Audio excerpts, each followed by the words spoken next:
Imagine you wake up in a country where everything works. The food is perfect, the streets are silent, strangers bow to you. No one is rude, no one is loud, no one is out of place. You spend 3 days there, and then you realize something strange.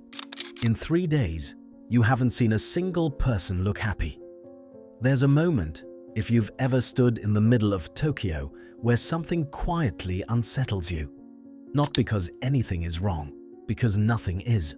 The trains arrive at the exact second they're scheduled. The streets are immaculate. The convenience stores are open at 3 a.m., stocked perfectly, staffed by someone who bows as you walk in and bows again as you leave. Everything works, everything fits, everything runs. And that's exactly what makes you feel strange. Because somewhere in the back of your mind, a thought surfaces. Soft, almost embarrassing to admit. What if this isn't real? Japan is one of the most densely populated places on Earth. Nearly 126 million people living on islands smaller than the state of California. And yet, it doesn't feel crowded. It feels managed. The urban planning is precise. The social customs are intricate. There are rules for how to hand someone a business card, how to slurp noodles, how to stand on an escalator, which side to walk on depending on which city you're in. There are even rules about how to be quiet. In a country where space is scarce, order isn't just preference, it's survival. And over centuries, that survival instinct became something deeper. It became culture, it became identity. You don't just follow the rules in Japan because someone told you to. You follow them because everyone does. And in a society this tightly wound, deviation doesn't just make you different, it makes you a glitch. There's a Japanese word, karoshi. It translates literally to death from overwork. It's an official cause of death in Japan, a phenomenon so common it needed its own word. People who work themselves, quietly, obediently, until their hearts stop. And the haunting part isn't the dying, it's the compliance before it. Japan has some of the lowest workplace resistance in the developed world. You don't complain, you don't leave early. You stay until your manager leaves, and then you stay a little longer just to be safe. Not because you're forced to, because the simulation requires it. There's another word, hikikomori. Individuals, often young men, who withdraw completely from society, who seal themselves in their rooms for months, sometimes years, interacting with no one. It sounds like the opposite of the salaryman, but maybe it's the same response, just pointed inward instead of outward. When a system is perfectly optimized for productivity and conformity, the people who can't fit the mold don't rebel. They disappear.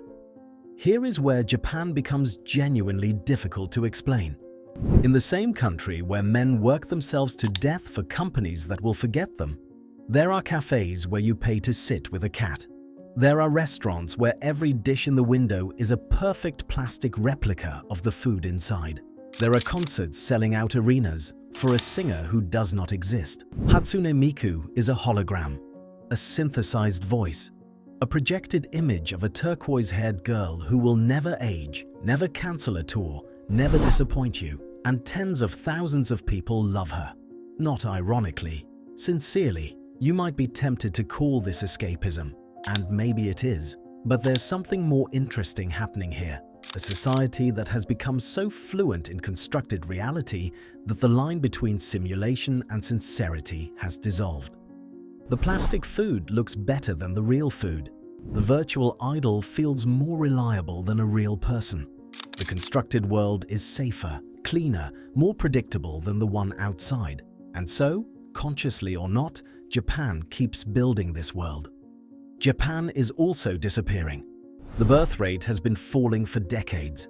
Entire villages are being reclaimed by forest. The government now offers abandoned houses for almost nothing, just to keep them occupied. In some rural towns, the average age is over 60.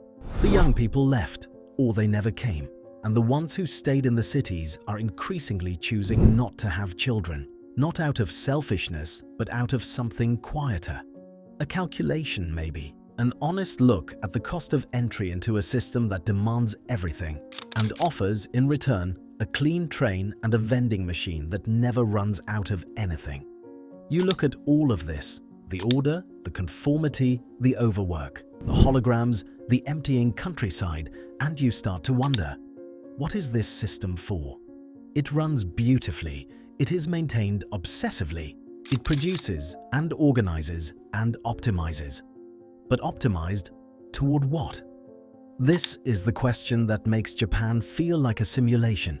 Not because it's fake, but because it's so complete, so internally consistent, that from the inside, there's no obvious outside, no edge, no seam where you could grab hold and ask whether the whole thing could have been built differently.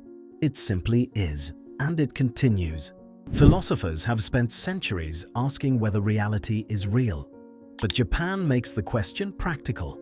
Because if a system is designed with enough precision, if its rules are thorough enough, if its aesthetics are complete enough, does it really matter whether there's something beneath it?